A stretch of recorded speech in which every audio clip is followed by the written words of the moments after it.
Let's just get right into it. Have you felt it too? This weird feeling that the internet has just changed. I mean, there's more content than ever, right? But it feels hollow, less human, less messy and chaotic, and yeah, honestly, kind of lonely. I mean, really, think about it for a second. You're in some comment thread, you're laying out this perfect logical point, and the reply you get is just off. It's a little too formulaic, maybe a bit too angry, and it just feels like you're shouting at a brick wall. Well, that little nagging feeling, that's right at the heart of what we're talking about today. So this leads us to the dead internet theory. The big idea here is that the wild, human-powered web that we grew up with, well, it died somewhere around 2016 or 2017. And what replaced it is this kind of synthetic simulation, where almost everything you see, the articles, the comments, the likes, it's not being generated by people anymore. It's coming from this massive web of AI and bots, all just designed to keep us scrolling. Now, I know what you're thinking. This sounds like some wild conspiracy theory, right? But here's the thing. There's some pretty startling data that makes this feeling of a digital ghost town seem, well, very real. So let's actually look at the evidence. Okay, check this out.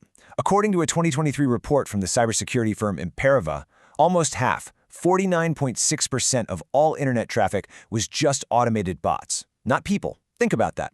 For every single human clicking and scrolling and watching, there's basically a bot doing the exact same thing right alongside them. We are literally a minority on the web already. And this whole system can pretty much run on its own, completely without us, in something people are calling the dead loop. It works like this. An AI bot spits out some low-quality article. Another bot then summarizes it and posts it to social media. Then a third bot comes along and drops a generic comment like, "Awesome read," and a fourth bot likes that comment. It's a totally closed loop of fake engagement. And that perfectly describes what it feels like for us, doesn't it? When you jump into that loop, when you reply to that weird comment or share that article, you are basically ghost hunting. You're searching for a real person, a real thought in this giant ocean of automated noise, and way too often you find nothing. So, the big question is, why? Why would anyone build a dead internet? Well, you probably already guessed it. It all comes down to money. It's all about something called the attention economy. Remember the old internet? The social web? You'd find some amazing blog post because a person, a human being you actually followed and trusted, recommended it? Well, today we live on the algorithmic web. You don't see things based on human trust anymore. You see stuff because a massive AI has calculated that this specific piece of content is the one most likely to keep your eyeballs glued to your screen. And this whole setup creates what you could call perverse incentives. Because advertisers pay for eyeballs and clicks, there's this huge financial reason to just fake it. This leads to massive ad fraud, where bots generate fake clicks that companies pay for. It leads to SEO poisoning, where Google's front page gets filled with AI-generated garbage instead of the best information. And it means trending topics often have nothing to do with what humans are actually interested in. It's just a manufactured surge. Okay. So if the attention economy built the engine for this dead internet, then the explosion in generative AI over the last couple of years has just poured rocket fuel on the whole thing. This is the great accelerator. And if you want the perfect, most bizarre example of this, look no further than this. Images like Jesus made of shrimp have been going absolutely viral on places like Facebook. They get millions of engagements. But if you actually look at the comments, it's just this endless, creepy stream of bots saying amen or God bless. This is what people call AI slop. It's cheap, AI-generated junk designed to trick the algorithm and farm engagement. The end game for all this AI slop is a concept called the Turing pit.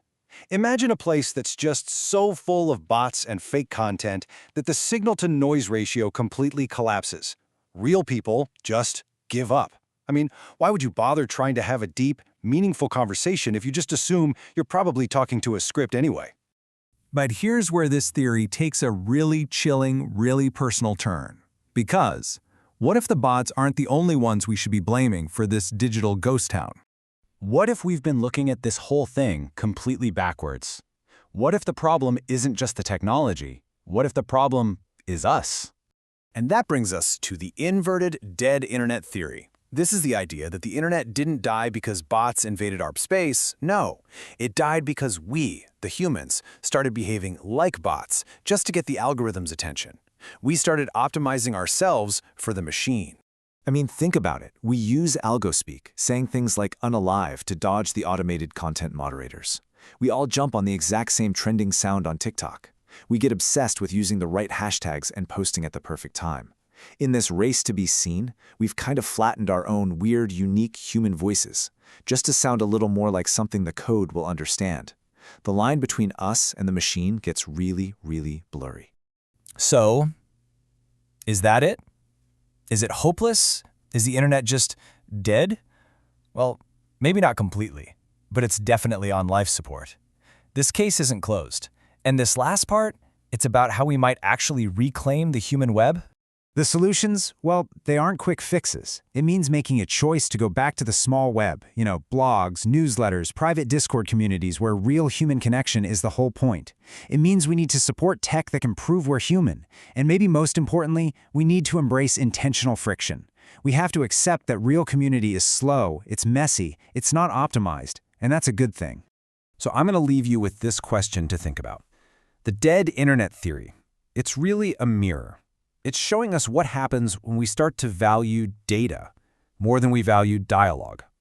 So, the next time you're online, the next time you post or comment or share something, just ask yourself, am I feeding the machine or am I connecting with a person?